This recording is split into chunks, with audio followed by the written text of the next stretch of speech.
Hey everyone, it's Karen from Clean Eating with Benefits. And if you're tired of feeling the cramping, the bloating, and the constant need to undo the top button of your pants after every meal, then I'm your go-to person to help you along your journey of regaining your health.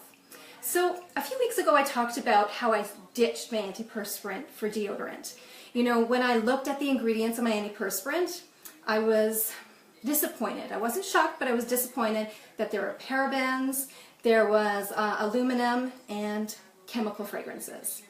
So, you know, when I went to the store, I had 4 or 5 different kinds of antiperspirants, and of course I based them on scent. So I would grab one off the shelf and smell it and loved it and brought it home.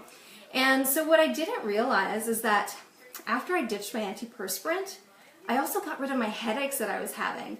So what I believe is that the chemical fragrances in those products were actually causing me sometimes very severe headaches. So when I ditched my antiperspirant, I got rid of my headaches as well. So really great benefit. I love that one.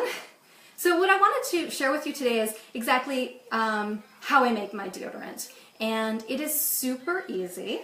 And you probably have all the ingredients in your kitchen right now. So do you have coconut oil? Do you have baking soda?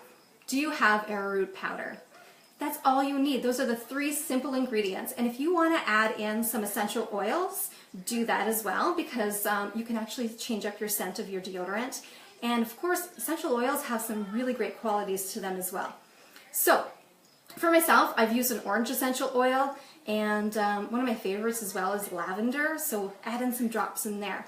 So I give you a couple little tips and tricks when you're actually making your homemade deodorant, because it could be a complete flop if you don't do it actually using the right coconut oil.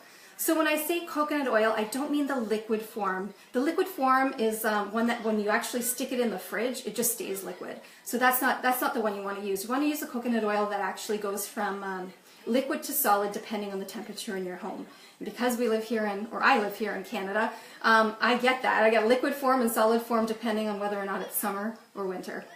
So let's start with the coconut oil. So if your coconut oil happens to be a little too hard, what you want to do is, and I brought some of my stuff here. So 2 tablespoons of coconut oil is what I like to start with. And this is just a little measuring cup. So I'll put 2 tablespoons in here. And if the coconut oil happens to be a little too hard in order to mix in the other ingredients, I'll actually just sit it on the stove and watch it. Just get it more of a, not too liquidy. I still want it to look cloudy looking. So when it's cloudy looking, it's actually going to grab the baking soda and the arrowroot powder and hold it in there.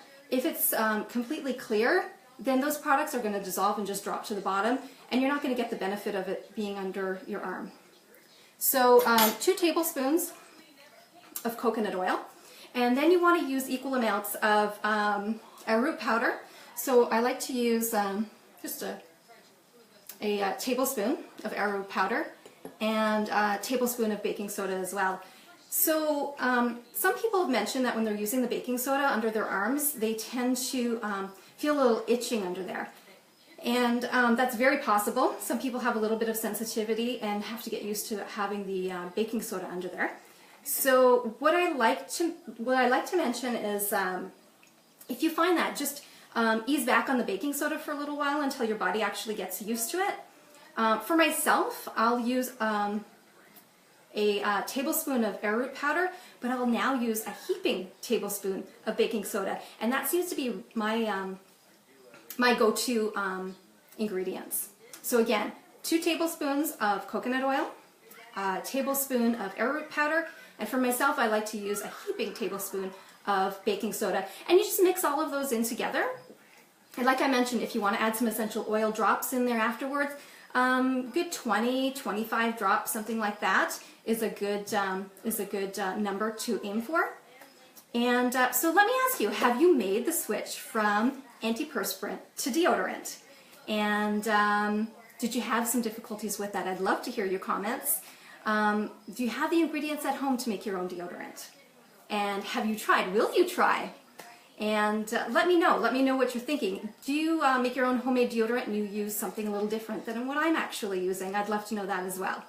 So anyways, I leave that with you. I hope that you will try to make your own deodorant and make that switch from antiperspirant to deodorant. If you found the video helpful, please like and share with others. And if you are looking to take your health to the next level, do reach out to me. Send me a private message. Ask me some questions below. I'd be happy to read your comments. And we'll see you next time.